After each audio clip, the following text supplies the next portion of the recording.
Police কর্তার suicide note নিয়ে এবার প্রশ্ন তুলেছেন কংগ্রেস বিধায়ক সুদীপ রায় বর্মন। পুলিশ কর্তা আত্মঘাতী হলেন অথচ কোনো সুইসাইড নোট রেখে যাননি, এটা কতটা বিশ্বাসযোগ্য? প্রশ্ন তুলে কংগ্রেস বিধায়ক কি বলেছেন?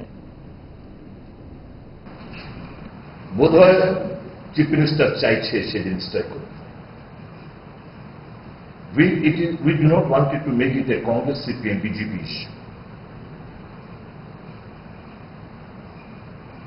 You are not a member of the BJP, nor of the Congress, nor of the CPIM.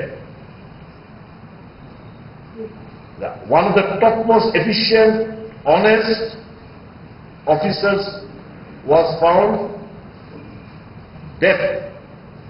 What circumstances, কি কারণে, কি ষড়যন্ত্র, কি হয়েছে না হয়েছে, we don't know anything. एक चीज मेरे को बताओ, वो तो ये अपना कोठी में भी कर सकते थे।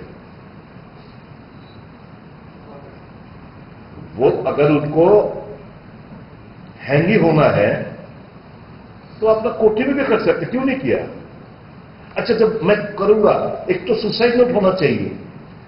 एक डीजीपी दोनों से मैं फांसी देवो, अरे मेरा बीवी कहीं ना फंस जाए, मैं तो गुजर जाऊंगा, मेरा बीवी बच्चे ना फंस जाए कहीं पे, अरे सुसाइड होगा গল্প চাউর করে দিলে এটা কিন্তু আমরা গা ভাসিয়ে দেবো। তো এই কারণে বলছি আমরা ডে ওয়ান থেকে এটা মিস্টেরিয়াস ডেথ, এটা mysterious death, and we have got sufficient reasons to believe that it's a murder.